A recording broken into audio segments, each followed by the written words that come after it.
Hi everyone, I'm FlygonHG, and this is the video of my very first Hardcore Nuzlocke of Pokémon Brilliant Diamond.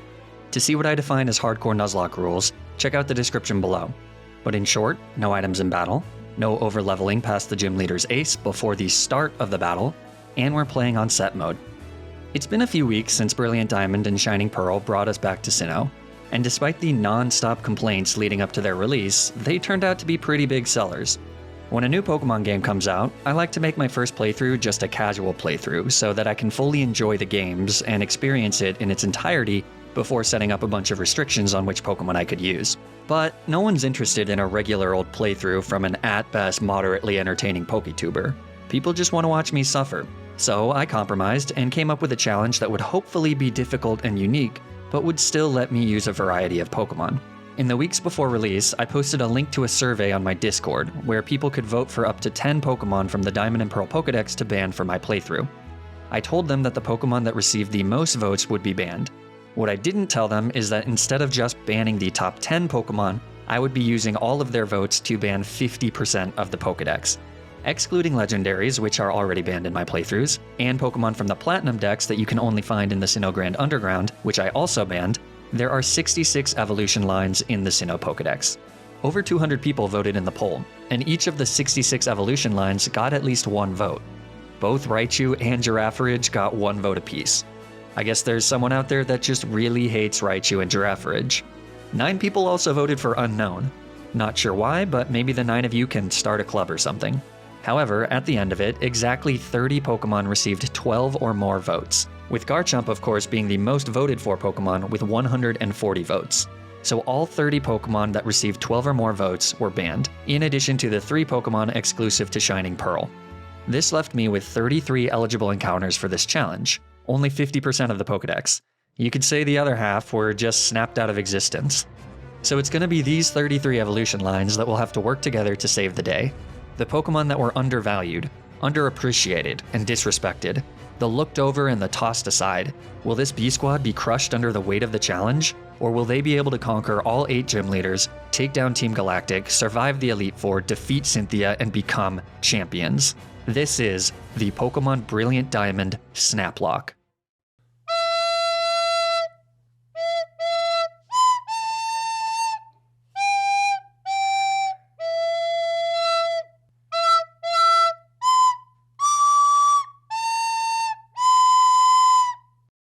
I know what you're probably thinking. Did FlygonHG really shell out a bunch of cash to hire a trained classical musician to make him a custom piece of music for this video? Well, hold on to your hats, because believe it or not, that brilliant piece of music was recorded by none other than yours truly. Playing the recorder is just one of the many skills I have. I can also ride a bike, speak a foreign language, draw a flower, throw a football, waste 4 years pursuing a doctoral degree, and train my corgi to sit. Sit. Good girl. I'm always looking for new skills to learn, and that's why I'm such a fan of today's sponsor. This video is sponsored by Skillshare. Skillshare is an online learning community where you can find thousands of classes designed to teach you creative skills, ranging from topics like illustration, graphic design, video editing, and yes, even playing a musical instrument. I'm always happy to be sponsored by Skillshare because they have so many useful classes that I genuinely think will help you take the next step in your creative journey, whatever that may be. For example, if you're interested in learning how to edit videos on YouTube, I'd recommend the same Skillshare class that I started with, Jordy Vanderput's Adobe Premiere Pro for Beginners class. Everything I learned about Adobe Premiere Pro started with watching Jordy's class, and he has an entire series dedicated to learning Premiere Pro and After Effects. The best part about Skillshare classes is that they are optimized to put your learning first. There's no commitment or timeline to finish the class. You can skip individual lessons if you're not interested, and all classes are completely ad-free, meaning your video will never be rudely interrupted by an extraordinarily gifted musician. If you want to give Skillshare a try, the first 1,000 of my subscribers to click the link in the description below will get a 1-month free trial of Skillshare's premium membership, so that you can explore your creativity for free. Thanks so much to Skillshare for sponsoring this video. Now, let's get into the challenge. Just as a quick reminder before we start, I play with Species Clause, so I'll be able to reroll encounters until I get a unique eligible encounter, but I can only use one of each unique evolution line. Let's see how this goes. Our adventure begins in Twinleaf Town, but it's not the 2D Twinleaf Town that we've come to know and love over the last 15 years. I'm so old. This Twinleaf town is in a chibi art style that might not necessarily scream a $60 Switch game, but it certainly is adorable. After meeting up with our rival, who has the classic American name Poop, we are assaulted by a bunch of Starly. In order to save myself from being tackled to death, I have to throw one of these 3 animals into the line of fire.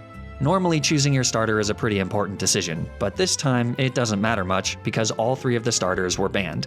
I do still have to pick one for the first fight though, so I choose Piplup so that my rival Poop will have Torterra. Pokemon with ×4 weaknesses tend to be easier to take out. Soon after this, I'm granted Pokeballs, and then I'm able to catch my first eligible encounter from Route 202, a Kricketot. All the other encounters in these first few routes were snapped out of existence, so Kricketot is my only option. If you're ever curious, a full list of eligible encounters is in the description of this video. There's also a link to the results of the poll if you're interested in checking out how it all broke down. Anyways, I actually accidentally don't name this Kricketot, but that ends up kind of being okay, because I try to slowly train up Kricketot on wild Pokemon on Route 201, and while we are able to take out one wild Pokemon, I run into another one before I have time to heal, and Kricketot dies. Rest well, little one. Your tenure was short, and it wasn't very sweet, and you won't really be missed. But yeah. Bye. Instead of resetting the game for attempt 2 and doing all that dialogue again, I decide to just bring Piplup back out of the box and catch another Kricketot. This time I make sure to name him Ant-Man. After a few more close calls of almost dying to level 3 Pokemon with Ant-Man, I decide to just use Piplup to level up Kricketot via some switch training. Otherwise this would have taken forever, and I really just wanted to play the new Pokemon game instead of this. So Piplup helps Ant-Man get to level 6 where he learns Strugelbudge. Then he goes back into the cold dark box and Ant-Man is left to fend for himself. After a few more levels, he evolves into Kricketune. From here, I head to the Ravaged Path where I find a Geodude, an eligible encounter. I name her Nebula. She has Rock Head instead of Sturdy, which is a bit of a bummer because Sturdy is much better, but it's still a solid encounter. Next, I have my first fight with Poop, but he's really soft, since Ant-Man is pretty powerful compared to his unevolved Pokemon. And because this is a remake of Diamond and Pearl instead of a remake of Platinum, Poop remains pretty easy for most of the playthrough, so we will be skipping almost all the mandatory fights against him. On the other side of Poop, I catch a Machamp on Route 207, yet another excellent encounter that survived the snap. I name him Hulk. Hulk has no guard instead of guts, which is a little disappointing, but no guard does have its benefits. After some training, it's time to take on Rourke and his rock types. Rourke starts with a Geodude, and I lead Hulk. A low sweep does good damage to Geodude as it just sets up a Stealth Rocks, and then a second low sweep knocks it out. As with Sword and Shield, you'll see that the experience share gives experience to all of the Pokemon in my party, and it can't be turned off, which was of course a universally accepted and uncontroversial decision. Anyways, Onix comes out next, but it might as well not have. It hits a very pathetic rock throw as we retaliate with a low sweep, which does a good chunk of damage and lowers Onix's speed. This lets Hulk outspeed on the next turn and finish it off with a low kick straight to the face. Last is Cranidos, who is pretty scary, especially if it manages to crit or flinch with Headbutt. But it just goes for a Leer, and then Hulk knocks it out in one shot with a low sweep. That wins us an incredibly easy first gym badge. Now that I'm able to use Rock Smash outside of battle, I can go to the basement floor of Orberg Gate and find a Psyduck. I name him Hawkeye, streaming now on Disney+. Then it's time to fight Mars, who in chibi form is just about the cutest little thing I've ever seen. Look at how adorable she is when she smiles. I would do anything for you, Chibi Mars. Anything. But because this is a Nuzlocke, I do have to destroy her. She leads with her Zubat, so I lead Hulk. Zubat hits a Supersonic, which will always hit thanks to Hulk's no guard ability, but Hulk doesn't get confused and is able to fire off a Rock Tomb, which lowers Zubat's speed. I decide to stay in and it pays off, because Hulk breaks through confusion again and finishes off the Zubat. Purugly comes out next, so I switch to Nebula as she goes for a Fake Out. Then Purugly uses Thief as I go for Rock Smash. We trade Thieves and Rock Smashes back and forth for a few turns. Once Purugly eats her Oranberry, she actually takes the Oranberry that Nebula is holding with Thief and eats that too. Fortunately, she doesn't get off any critical hits with Thief, so Nebula is able to safely finish her off with a few more Rock Smashes. Until we meet again, Chibi Mars. Next up, there's quite a few eligible encounters. Drifloon is an eligible encounter at Valley Windworks, but it only shows up on Fridays after you beat Mars. And since I beat Mars on a Friday, the Drifloon doesn't show up until the following Friday. I try to change the date on my Switch, but it doesn't work for whatever reason, so I guess I'll just have to remember to come back and get Drifloon later.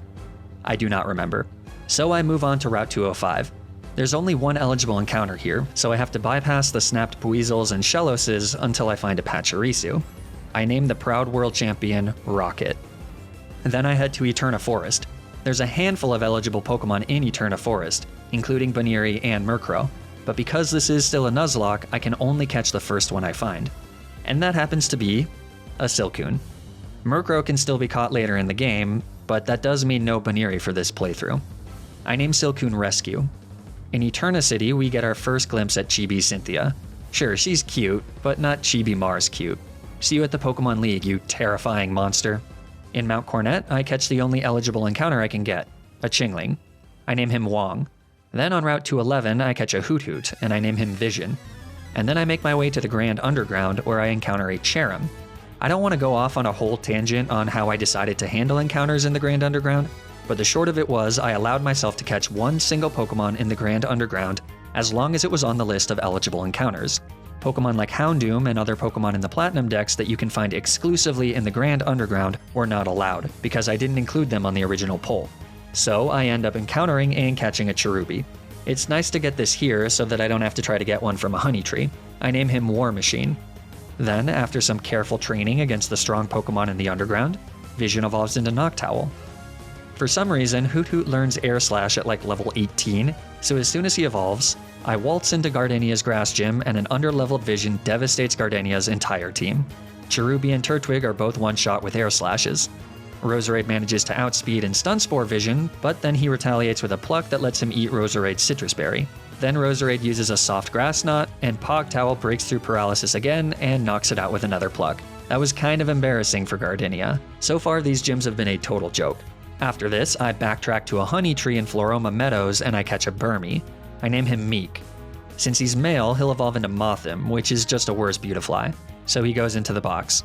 There are a bunch of other eligible honey tree Pokemon that I can use, but it's pretty tedious to check honey trees, and the next few honey trees that I check are all just male Combees. So I give up after a few days and end up not catching any other honey tree Pokemon in this run. Anyways, now it's time for Jupiter. Her Skuntank knows Flamethrower, which is a pretty powerful move for this early in the game, but it's nothing Vision can't handle. Jupiter leads Zubat, and I set up a workup to raise my attack and special attack as Zubat just uses Mean Look. Then I kill it with an Air Slash. Skuntank comes out last. She's able to outspeed and hit a Flamethrower, but Vision has pretty good special defense and tanks it pretty well. Then he uses Pluck for some damage and to eat Skuntank's Citrus Berry, which brings him back to full health. Then Skuntank hits a Poison Gas, but a held Pecha Berry heals the poison. Then Vision retaliates with a strong Air Slash, which leaves Skuntank in the red. Skuntank poisons Vision with a Poison Gas, but it's a little too late. Another Pluck knocks out Skuntank. Although Aftermath does do a decent chunk of damage, so it was probably smarter to just risk the miss with Air Slash. Either way, that's Jupiter defeated. After that, we head to Route 206 and I catch a Stunky of our own. I name her Black Widow and she goes into the box, where she will stay until the world needs her most. After an incredibly unsolicited meeting with Chibi Cyrus in a cave, I make it to Hearthhome City, where I get to the Pal Park and walk around with Rocket. After that, I'm allowed to walk anywhere with any of my Pokemon, though this does come with the downside of greatly raising my Pokemon's friendship. In these games, at a certain level of friendship, Pokemon start being able to avoid enemy attacks, heal status conditions, and even survive hits that should knock them out. It's super annoying because it makes the games way easier, and like in the Let's Go games, you can't turn that function off. You can use bitter medicine to offset the friendship gains, but it is really tedious to do. I end up kind of half doing it, and it is enough to make it so that the friendship mechanics don't have a meaningful effect on the playthrough, as far as I can tell. Anyways, on to Salacian Town. In Salacian Ruins, I encounter an Unown. I get the D and name it Arishem. Then I put my D in the box. On Route 209, I catch a Mime Jr. and I name her Proxima. I've already had a few playthroughs that show how incredibly broken Mime Jr. and Mr. Mime can be, so I have no idea why more people didn't vote for this little guy. But I don't really feel like using Mr. Mime again, so she's just gonna go into the box. While clearing through Lost Tower, Nebula evolves into Graveler. Then I encounter a Murkrow. Honchkrow is a pretty good Pokemon, but I can't get a Duskstone until after the 7th badge, unless I get lucky in the Grand Underground, so I'll be stuck with Vulture the Murkrow for quite a while.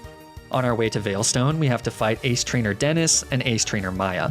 These two Ace Trainers are notorious for being really difficult at this point in the game, especially Dennis, who has a Gyarados.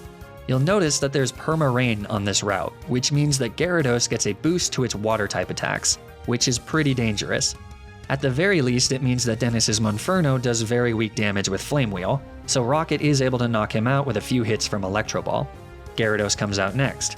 I assume that a Volt Switch will knock out the Gyarados in one shot, but Rocket is pretty terrible, and Gyarados is actually pretty specially bulky, so he hangs on in the red as I switch out. This means that whatever I bring in is getting hit hard by an 80 base power Waterfall, since Gyarados can learn that at level 21 for some reason. I choose Vision, who does manage to survive a non-critical hit Waterfall. Okay, crisis averted, because on the next turn, Vision just knocks out the... Whoops. I did not think we would get outsped, though in hindsight I probably should have known. Rocket is able to come back out and finish off the Gyarados, but losing Pogtowel right before Maylene isn't great. I take time to properly grieve the loss. For what is grief if not love persevering? Fortunately, I can upgrade my team quite a bit before I have to take on Maylene. Hulk evolves into Machoke as we make our way down to Pastoria City. In these games, both Maylene and Crasher Wake have a level cap of 30, so I need to clear through everything between their two gyms so that I can face them back to back before overleveling. At Valor Lakefront, I catch a Girafarig and I name him Thor, though his unofficial nickname is Beep Beep Pony. If you want to know why his nickname is Beep Beep Pony, check out my VODs channel for the full playthrough. Who knows, maybe I'll make a third channel that cuts the 5-hour VODs into like 30-minute stream highlights. Would people be interested in something like that? Let me know in the comments. Anyways, on Route 213, I look for the only eligible encounter, a Wingull. Not banning Wingull was a huge mistake, because Pelipper is an unbelievably broken Pokemon if it has the ability Drizzle. Fortunately, I have a bunch of chances to get a Drizzle Pelipper since Wingull is the only eligible encounter on like 3 different routes. The first Wingull I find on Route 213 has the ability Keen-Eye though, which I can check by trying to lower its accuracy with Flash.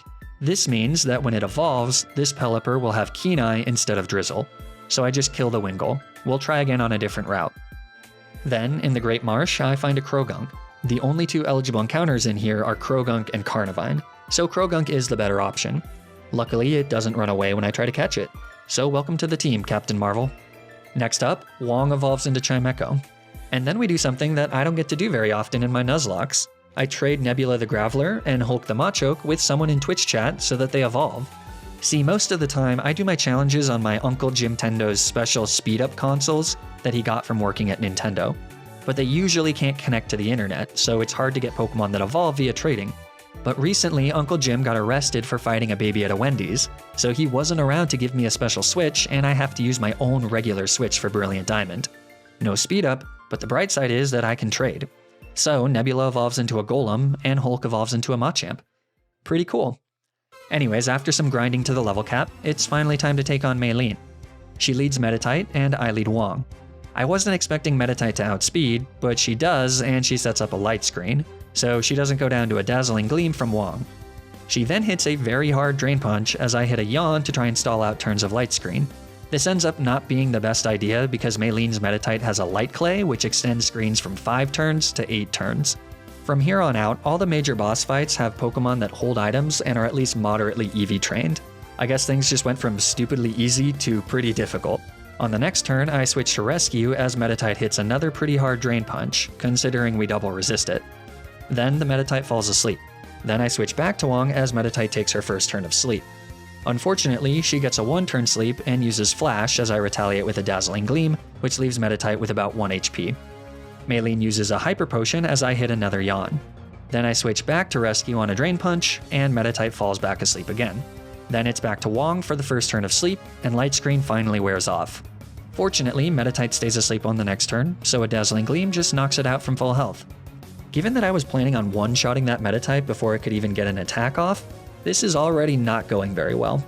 Macho comes out next, and fortunately we do outspeed this one, so I'm able to knock it out with a single Psychic. But last is Maylene's Lucario.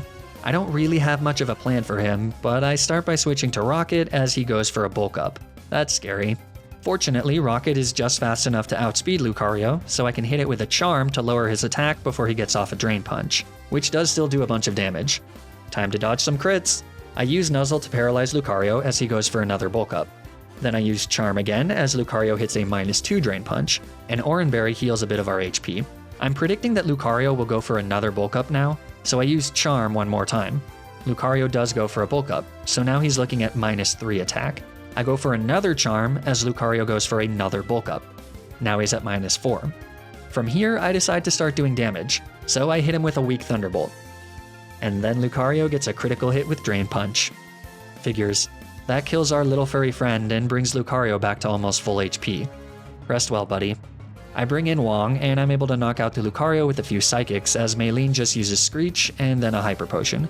Might I add here that in 7 turns, Lucario didn't get paralyzed once, but sure, he did get the critical hit. With that, we've traded 1 Gerbil for the 3rd gym badge. Losing Rocket, one of the only 2 eligible electric types in this challenge, right before the water type gym leader, was pretty unfortunate. I don't really feel like trekking to the trophy garden to catch a Pikachu and then mining for a Thunderstone, but fortunately both Beep Beep Pony and Wong can learn Thunderbolt, which is a TM that I can purchase from the Veilstone department store. I also train up War Machine the Cherubi until he evolves into a Cherrim. Then it's time for Crash or Wake. He leads Gyarados and I lead Beep Beep Pony. Beep Beep Pony is just fast enough and strong enough to knock out the Gyarados in one shot with a Thunderbolt. Then Crash or Wake sends out Quagsire. So I switch in War Machine, who gets hit by a Mud Shot. I set up a Sunny Day, which causes War Machine to change into his Cheery form as he gets hit by a weak Mud Shot. Then I switch into Wong, who dodges the 3rd Mud Shot thanks to Levitate. From here, I kill the Quagsire with a Grass Knot. Last for Crash or Wake is Floatzel. So I switch to Hulk, who gets hit by a Bite. With the Sun up, Floatzel's strongest move is Ice Fang, which does pretty good damage, but thankfully it doesn't freeze or flinch. So Hulk is able to fire off a nasty low sweep that lowers Floatzel's speed, though a Citrus Berry brings it back to over half health. On the next turn, Floatzel hits another Ice Fang, and Hulk manages to avoid another freeze/flinch, so one final low sweep knocks it out, winning us the 4th gym badge. Before heading to the 5th gym, I go around the map and collect a few encounters that I skipped over. In Pastoria City, I fish up a Remoraid and name him Dr. Octopus. Then I go to the Ruins Maniac's Cave and catch a Hippopotamus who I name Valkyrie. Then I go to Mr. Backlot's Trophy Garden and catch a Pikachu. I name her Storm. Then I use a Good Rod to fish up a Barboach named Silver Surfer on Route 208, a Goldeen from Twin Leaf Town, and a Finneon from Route 218. Thanks for letting me use all the fish, guys. Very useful Pokemon. Okay, it's Fantina time. She leads Drifblim, and I lead Beep Beep Pony, who's holding a Choice Specs. Unfortunately, even with a Choice Specs, Beep Beep Pony isn't the strongest attacker, so Drifblim survives and gets off a Will-O-Wisp, so Beep Beep Pony takes a bit of burn damage. Fantina uses a Hyper Potion, so a second Shadow Ball leaves Drifblim with a Sliver. And then Fantina uses another Hyper Potion, but she can't fully heal, so a 3rd Shadow Ball finishes off the Drifblim. But we've already accrued 3 turns of burn damage as Gengar comes in. Gengar goes for a Confuse Ray, but Beep Beep Pony continues our good luck with Confusion and connects with a Shadow Ball for the one-shot. Last is Fantina's Mismagius. I switch to Ant-Man, who sort of tanks a Dazzling Gleam. I predict a Ghost move next, so I switch back to Beep Beep Pony, but he just gets hit with a Confuse Ray on the switch as I take more damage from burn. So I switch to War Machine on a Dazzling Gleam. Then Mismagius uses Confuse Ray, but War Machine also breaks through Confusion and hits a Leech Seed. This is pretty incredible luck. I decide to stay in for a turn as Mismagius hits a Dazzling Gleam, which activates our Citrus Berry. Then I finally hit myself in Confusion, but Leech Seed recovery means that it is safe to stay in for one more turn. So War Machine tanks another Dazzling Gleam, and then we hit ourselves in Confusion again. Okay, so the good luck has run out, I guess. Even with Leech Seed recovery, we can't stay in, so I switch to Captain Marvel, who gets hit by a very hard Dazzling Gleam. A Citrus Berry and Leech Seed recovery brings us back to almost full health though. Then I switch to Beep Beep Pony as Mismagius goes for another Confuse Ray. Slowly but surely, we're draining Mismagius' HP with Leech Seed. From here, I make one more switch to Captain Marvel, who does get hit by a Dazzling Gleam that would have just barely killed us if it crit, but thankfully it didn't. So, on the next turn, since Mismagius now sees a kill with Dazzling Gleam, I go for a priority Sucker Punch, which finishes off the Mismagius. That was looking pretty scary for a second there, but that's badge number 5. With the ability to use Surf outside of battle, I'm able to take a few more swings at Drizzle Pelipper on the route south of Sandgem Town. I have 3 chances on routes 219 through 221, but the very first Wingull that I find on route 219 has Hydration, so I catch her, and I name her Mockingbird. Anybody else seen Agents of S.H.I.E.L.D.? Just me? Okay. From here, it's a fun grinding session to level up some of our newest team members. Mockingbird evolves into Pelipper, who does indeed have Drizzle. Captain Marvel evolves into Toxicroak, and then Valkyrie evolves into Hippowdon. Hippowdon is a pretty incredible Pokemon, so I'm lucky that she just barely avoided the snap. Okay, with that, it's time for Byron. Byron is almost always one of the easiest gym leaders in Sinnoh, and it holds true in these faithful remakes. The buff to Sturdy makes things a bit harder since you can't just one-shot his Steelix or Bastiodon, but it is pretty easy to get around that. For example, he leads with Bronzor, and I lead Valkyrie. Valkyrie sets up a Stealth Rock as Bronzor goes for Trick Room. Trick Room makes slow Pokemon move first, so Bronzor outspeeds and hits a Flash Cannon as I go for a Yawn. I don't want to switch to my Sweeper until Trick Room expires, so I stay in as Bronzor hits a Confuse Ray, which gets cured by a Person Berry, and then I just use Yawn again, which of course fails, as Bronzor falls asleep. I stall another turn of Trick Room by just clicking Yawn as Bronzor snoozes. Then I switch to Mockingbird, who sets up the Rain. Bronzor wakes up to hit a Flash Cannon, but it does next to nothing. And then Trick Room expires. So on the next turn, I hit Bronzor with a Choice Specs Rain Boosted Surf, which gets the one-shot. Steelix comes out next and takes the smallest amount of damage from Stealth Rocks. But that's enough to break Sturdy, so a Surf cleanly knocks it out. Last is Bastiodon, but after Stealth Rocks again breaks his Sturdy, a Surf is enough for the one-shot, winning us the 6th gym badge. On our way to Snowpoint City and the 7th gym, I encounter yet another powerful encounter that survived the snap, a Snover. I name him Cap. For now he goes into the box, but he'll be back soon. Next up, it's Candace time. I'm pretty sure everybody already knows this, but one of the many glitches in this game is that you can completely bypass Candace's entire gym puzzle by moving diagonally on this tile here. I am a master hacker. Okay, Candace leads with a Snover, and I lead with Valkyrie. Since Snover is slower, her Hail overrides my Sandstorm. I get off a Yawn as Snover goes for a Mist. Then I switch to Beep Beep Pony as Snover uses Water Pulse. Fortunately, there's no confusion, though we have a Person Berry attached just in case. Once Snover falls asleep, I use Agility, which boosts my speed. Then I click the best strategy in the game, Baton Pass. This lets me transfer my speed boosts to Ant-Man, who is normally a slow little guy. Once Ant-Man is out, he goes for a Swords Dance to boost his attack as Snover continues to snooze, though there's really nothing it can do at this point. Because on the next turn, I go for Fell Stinger, which is a Bug-type move that raises my attack by 3 stages if I manage to knock out a Pokemon with it. Since I do knock out Snover, Ant-Man now has +5 attack as Medicham comes in. From here, it's a very trivial X-Scissors sweep. Ant-Man outspeeds and knocks out the Medicham, then the Sneasel, and then the Abomasnow. That wins us our 7th gym badge. Next up, it's time for the Chibi Showdown with Chibi Team Galactic at Chibi Spear Pillar to save the Chibi world. I made sure to grind up Cap until he evolved into Abomasnow so that we'd have a better matchup against Cyrus. Unfortunately, I turned off battle animations for this grind so that it would go faster, and I did forget to turn them back on for these fights. Whoops. First up is a double battle against Mars and Jupiter with rival Poop. They lead with 2 Bronzor, I lead with Mockingbird, and Poop leads with his Munchlax. On the first turn, I go for a Choice Spec Surf, which leaves both Bronzor and Poop's Munchlax with a bit of health. The Bronzor set up Reflect and Light Screen, and then Munchlax actually does something and knocks out Jupiter's Bronzor with a bite. So she brings in Skuntank. On the next turn, I go for another Surf, which kills Poop's Munchlax and Mars's Bronzor, as well as doing decent damage into Skuntank. Then Skuntank poisons Mockingbird with a Poison Gas. Mars sends out Purugly, and Poop brings out Staraptor. It might be a little risky to stay in here, but I do it anyways. Purugly goes for a Body Slam, which doesn't do too much damage. Then Staraptor hits her with a hard close combat, which lowers Staraptor's defense and special defense. This means that our Surf knocks it out, but Skuntank also goes down. Only Purugly survives thanks to Citrus Berry recovery. Poop brings in Heracross, and then Jupiter sends out her last Pokemon, her Golbat. At this point, it's probably best to switch, so I bring in Valkyrie, who sets up a Sandstorm. Purugly uses Body Slam on Valkyrie, which obviously gets the paralysis, and then Heracross uses Brick Break to get rid of Reflect and Light Screen and knock out Purugly. Golbat hits an Air Cutter, which Heracross manages to avoid. And then Mars brings out her Golbat.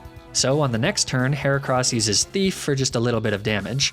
Mars's Golbat goes for a U-turn for a little bit of damage onto Valkyrie, and then Jupiter's Golbat goes for an Air Cutter, which Heracross dodges yet again. It does get a crit on Valkyrie though. On the next turn, I switch to Thor, which is a little dumb since Mars's Golbat just used U-turn.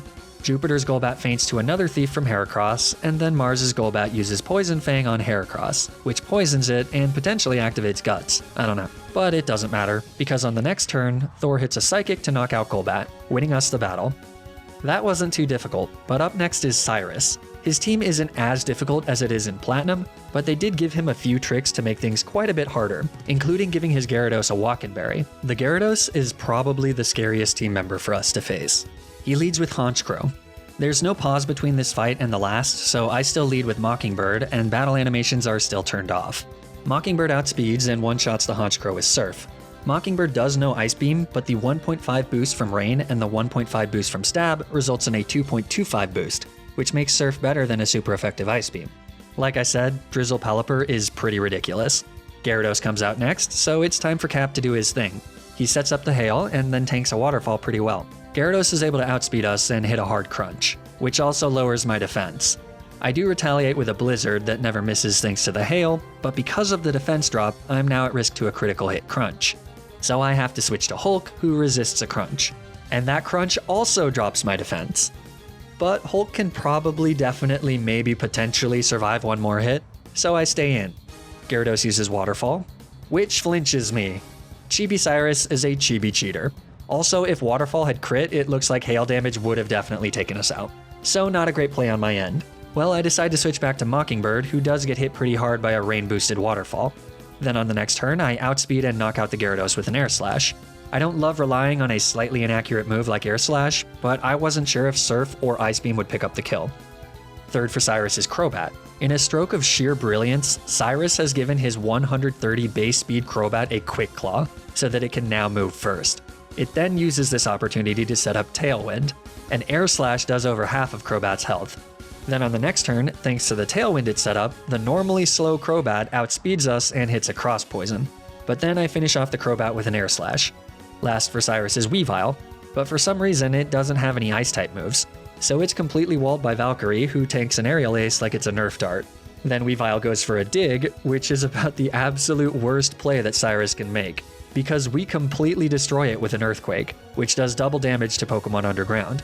We also get a critical hit, so that was just a disgusting amount of damage. With that, we've defeated Chibi Cyrus and saved the day. Now I have to face Dialga, which keeps yelling Goo Yugaba. My Dialgese is a little rough, but I think he's telling you to subscribe to my channel. As is usually the case with powerful legendaries, I end up just running from Dialga, though I'm pretty sure we would be able to fight him pretty easily with Valkyrie. I love Chibi Rowan and Chibi Dawn's facial expressions here. Apparently I was pretty magnificent. And truly incredible. This is all true. I am pretty awesome. After that, it's time to head to Sunyshore City and take on the last gym leader. On the way, I catch a Chatot. I name her Hella, and she goes into the box. Then it's time for Volkner. Unlike in Platinum, where you can just repeatedly click Earthquake and win the game, Volkner's team is actually kind of tough. For one, only 2 of his Pokemon are actually electric types. But his Raichu also knows Surf, so we need to be a little more careful.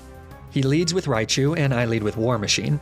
Raichu goes for a Surf for a little bit of damage, and then I hit it with a Petal Blizzard, which does just slightly less than half HP. I don't want him to just heal after another Petal Blizzard, so I go for Sunny Day to boost my attack. But Raichu uses Volt Switch to bring in Ambipom, so the Sunny Day was a bit of a waste.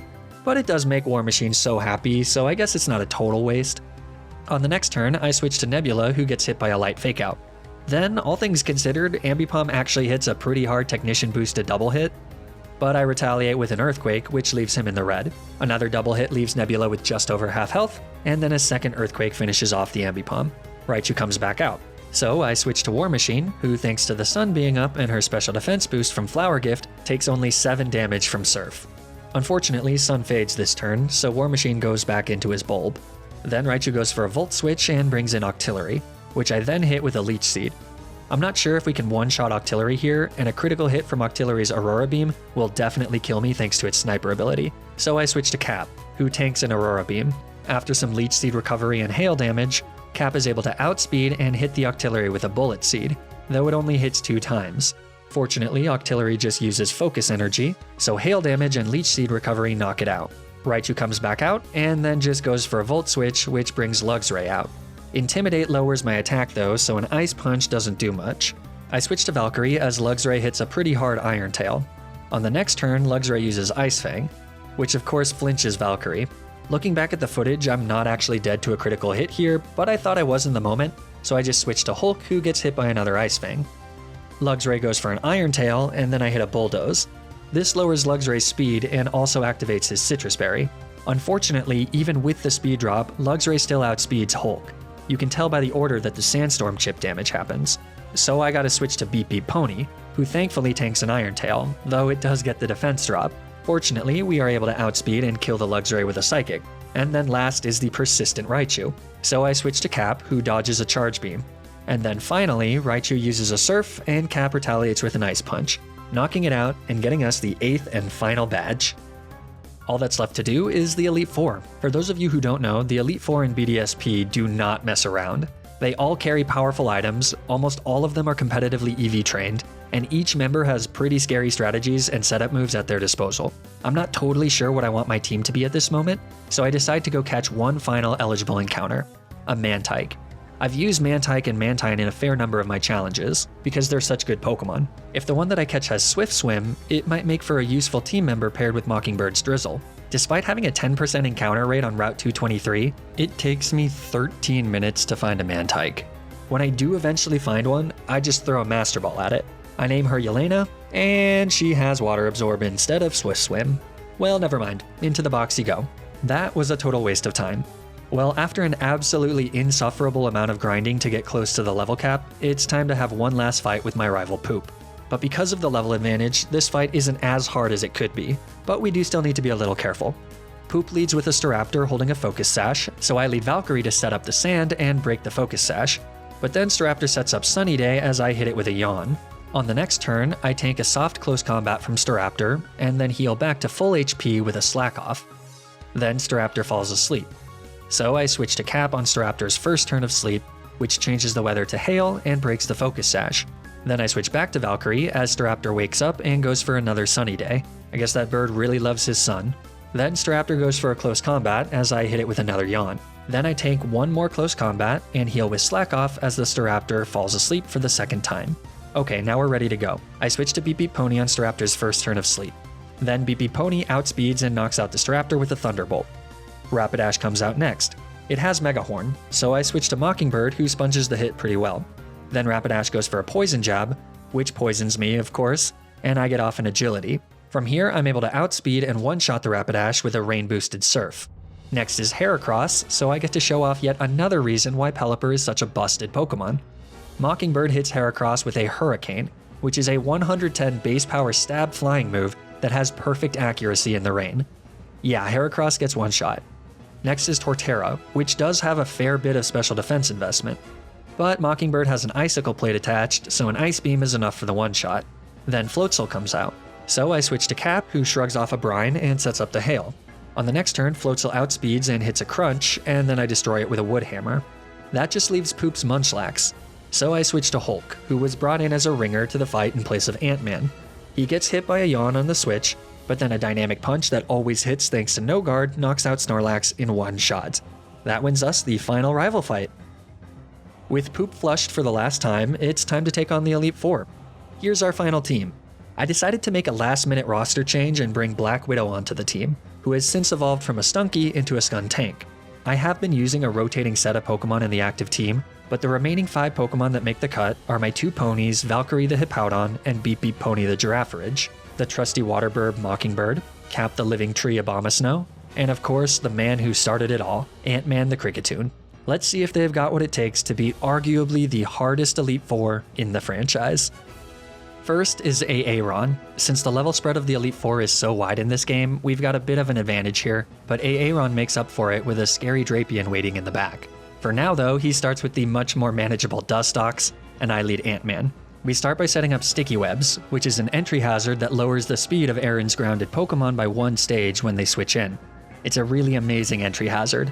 Ant-Man just gets hit by a Toxic, but a Pecha Berry cures the poison. On the next turn, I switch to Mockingbird, and then the sweep commences. Well, after we get hit by a soft Bug Buzz from Dustox. A 100% accurate Hurricane knocks out Aaron's Dustox. His Heracross comes in second, but thanks to Ant-Man shooting his sticky webs all over the floor, Heracross's speed is lowered, so we outspeed and wreck him with a Hurricane as well. Then it's Beautifly, who doesn't get his speed lowered since he's a flying type, but Mockingbird is able to naturally outspeed and knock him out with another Hurricane. Fourth is Vespiquen, and she is decently bulky, but not enough to handle a Hurricane. Another one shot. Last is Drapion, which is holding a scope lens and has the ability Sniper, so it can be pretty scary. I'm fairly certain we survive even a boosted critical hit here, but there's no point in risking it. I switch to Valkyrie, who completely walls Drapion. She does get hit by a critical hit cross poison on the switch, but then on the next turn, she tanks a non-critical hit Night Slash and knocks out Drapion with a single Earthquake. That's Aaron defeated. Next up is Bertha, who is almost always the easiest of the Elite Four members, though like with Byron, the sturdy buff makes her marginally harder. She leads Quagsire and I lead Valkyrie. I set up Stealth Rock. It's pretty nice that this game gives you an easy answer to Sturdy and Focus Sash after the first gym. Quagsire retaliates with Toxic, but as usual we're prepared and a Pecha Berry cures the poison. Then I go for a Yawn as Quagsire hits a Surf. Surf does do a decent amount of damage, but not enough. On the next turn I use Slack Off as Quagsire hits another Surf and then falls asleep. Then I switch to Abomasnow, who changes the weather, and Quagsire takes her first turn of sleep. But she won't be around to wake up, because on the next turn a Grass Knot finishes her off. Second is Sudo Wudo. Since Sudo Wudo is not that heavy, a Grass Knot isn't always a guaranteed kill, at least from full health. But with Stealth Rock damage, guaranteed one-shot. Good stuff. Third is Whiscash. It's holding a Rindo Berry, which halves damage from a super effective Grass-type attack once, but Wood Hammer gets the one-shot regardless. Fourth is Golem, but thanks to Stealth Rocks breaking her Sturdy, we knock it out with a Grass Knot. Fun fact, Bertha's Golem actually has a jolly nature and 204 speed EVs, so it is surprisingly fast, but we are just barely able to outspeed it. Last is Hippowdon, but she's no Valkyrie. She goes down to another Grass Knot, netting us an easy victory. Third is Flint, with his copious amounts of fire types. The fact that he doesn't have a team of exclusively fire-type Pokemon actually makes him harder though. He leads Rapidash and I lead the always reliable Valkyrie. Rapidash has a wide lens which gives his Hypnosis 77% accuracy, but as I'm sure you've guessed by this point, Valkyrie is holding a Chesto Berry. Then she sets up Stealth Rocks to foil the Focus Sash on Flint's Infernape. On the next turn, Rapidash uses Iron Tail, and then Valkyrie uses a Yawn. Not sure if I've ever said this before, but Yawn is an incredibly useful move. Then Rapidash uses another Iron Tail, which does lower our defense, but Valkyrie has done her main job. A Slack Off brings her back to full health in case we need her later, and then Rapidash takes a standing nap. Then I switch to Beep Beep Pony on Rapidash's first turn of sleep. This is our first risky play of the Elite Four, since Iron Tail might be able to do pretty good damage here. Fortunately, Rapidash stays asleep as I go for a Nasty Plot. On the next turn, she wakes up and uses Hypnosis, which misses, but even if it hit, it wouldn't have mattered since I'm holding a Chesto Berry. This lets Beep Beep Pony get off in Agility. So, then on the next turn, I use my favorite busted strategy in the game. I Baton Pass, which passes the Nasty Plot special attack boosts and the agility speed boosts to my favorite little murder bird, Mockingbird. Rapidash goes for a Flame Charge, which does give her a speed boost. So on the next turn, she does outspeed us, but she misses a Hypnosis. Though again, it doesn't matter since Mockingbird is holding a Chesto Berry. I'll give you one guess as to what happens next. If you guessed a rain-boosted Surf Sweep, congratulations. Yeah, Flint's Pokemon all go down to a Surf apiece. Steelix is a Steel-type Pokemon that's forged by fire, and Drifblim is a hot air balloon, so I kinda get why they're on Flint's fire-themed team. But why is Lopunny on the team? Lopunny doesn't have anything to do with fire or being hot. Oh. Okay. By the time Infermonkey comes out, the rain has expired, but Mockingbird doesn't care. She still drowns the monkey with another Surf, winning us the battle. 3 down. Last is Lucian. I accidentally messed up the recording here, so I have to use Twitch footage. Sorry for my face. Lucian leads Mr. Mime, and I lead, Valkyrie. Guess what I go for on the first turn? Yep. After Mr. Mime sets up a Reflect, we hit him with a Yawn. Then I switch to Ant-Man as Mr. Mime sets up a Light Screen.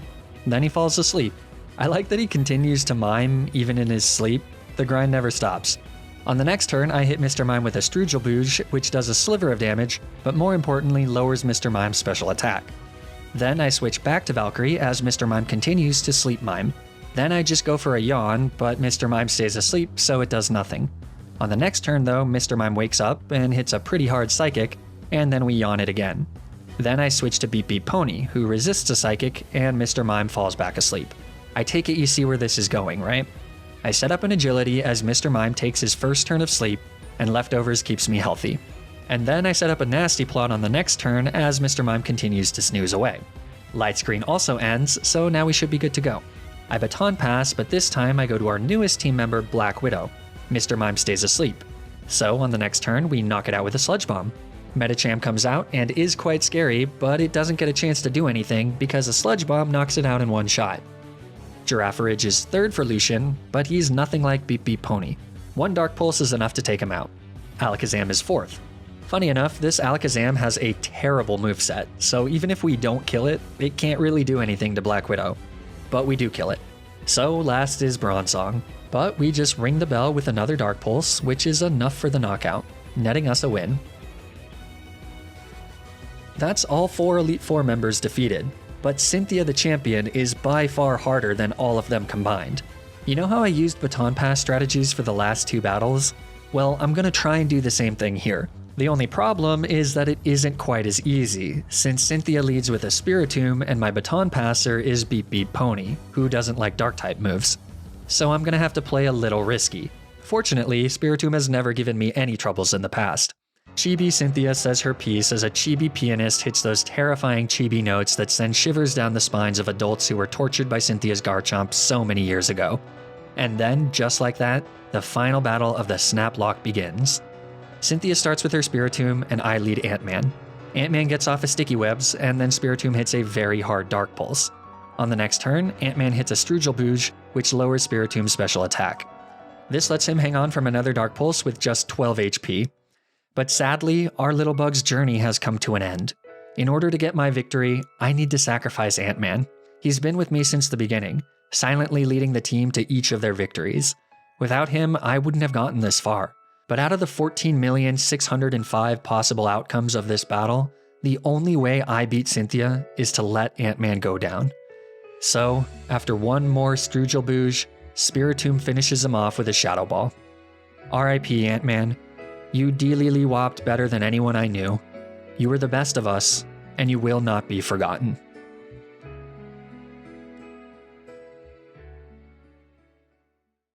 Black Widow comes out in place of Ant-Man. Spiritomb tries to go for a Sucker Punch as Black Widow just starts using Smokescreen. Is this a cheap strategy? Yes. But do I have a better play? Well, maybe, but this is the one that I came up with.